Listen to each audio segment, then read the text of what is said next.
Respected heads and representatives of world religions, distinguished members of the diplomatic corps accredited to the Holy See, dear brothers and sisters, peace be with you. It is with joy and deep gratitude that I extend my cordial greetings and express my sincere thanks for your presence at this commemoration of the groundbreaking document Nostra Aetate. The theme of this evening's gathering is walking together in hope. 60 years ago, a seed of hope for interreligious dialogue was planted. Today, your presence bears witness that this seed has grown into a mighty tree, its branches reaching far and wide, offering shelter and bearing the rich fruits of understanding, friendship, cooperation, and peace.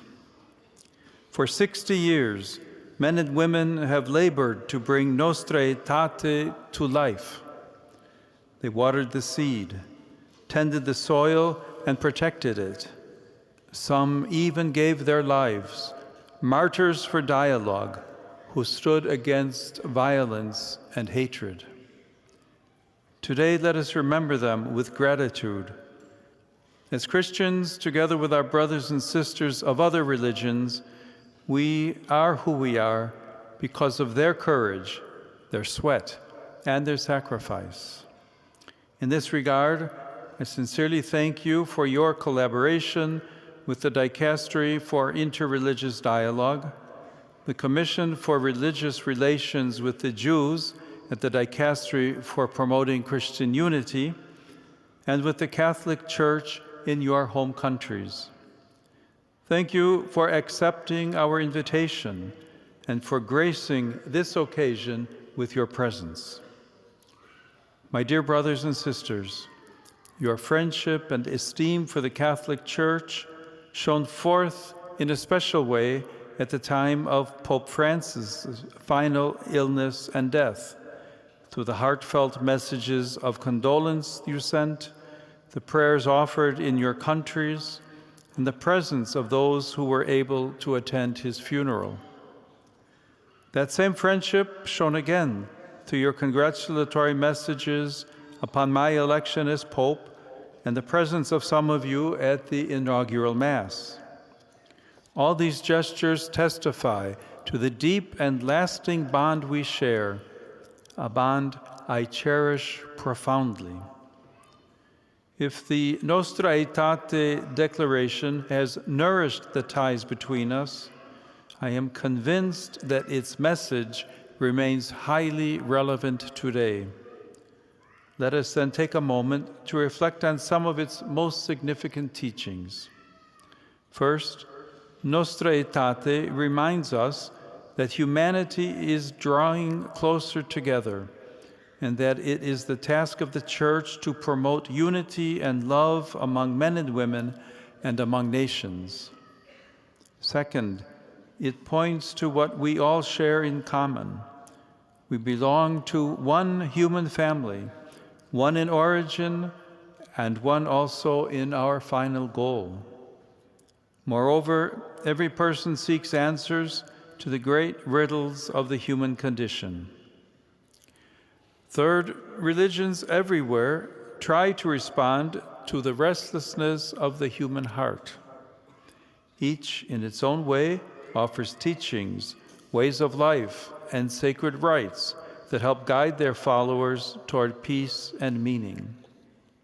Fourth, the Catholic Church rejects nothing that is true and holy in these religions, which reflect a ray of that truth which enlightens all people.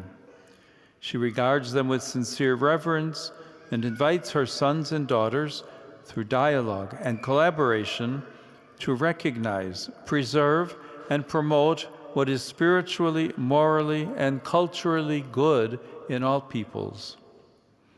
Finally, we must not forget how Nostra Aetate actually developed. Initially, Pope John XXIII commissioned Cardinal Agustin Beat to present a treatise to the Council describing a new relationship between the Catholic Church and Judaism. We can say, therefore, that the fourth chapter, dedicated to Judaism, is the heart and generative core of the entire declaration. For the first time in the history of the Church, we have a doctrinal text with an explicitly theological basis that illustrates the Jewish roots of Christianity in a well-founded biblical manner. At the same time, Nostra Aetate takes a firm stand against all forms of anti-Semitism. Thus, in its following chapter, Nostra Aetate teaches that we cannot truly call on God, the Father of all, if we refuse to treat in a brotherly or sisterly way any man or woman created in the image of God. Indeed, the Church rejects all forms of discrimination or harassment because of race, color, condition of life, or religion. This historic document, therefore, opened our eyes to a simple yet profound principle. Dialogue is not a tactic or a tool, but it's a way of life, a journey of the heart that transforms everyone involved, the one who listens and the one who speaks. What is more, we walk this journey not by abandoning our own faith, but by standing firmly within it.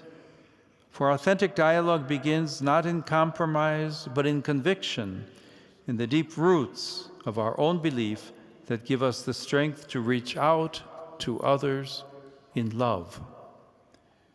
60 years later, the message of Nostra Aetate remains as urgent as ever. During his apostolic journey to Singapore at an interfaith meeting, Pope Francis encouraged young people in the following words: God is for everyone, and therefore we are all God's children. This calls us to look beyond what separates us and to discover what unites us all.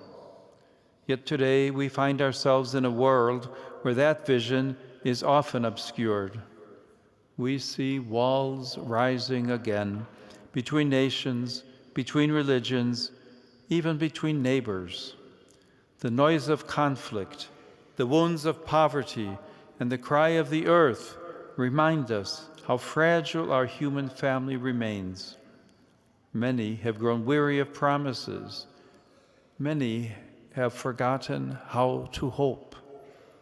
As religious leaders, guided by the wisdom of our respective traditions, we share a sacred responsibility to help our people to break free from the chains of prejudice, anger, and hatred, to help them rise above egoism and self-centeredness, to help them overcome the greed that destroys both the human spirit and the earth.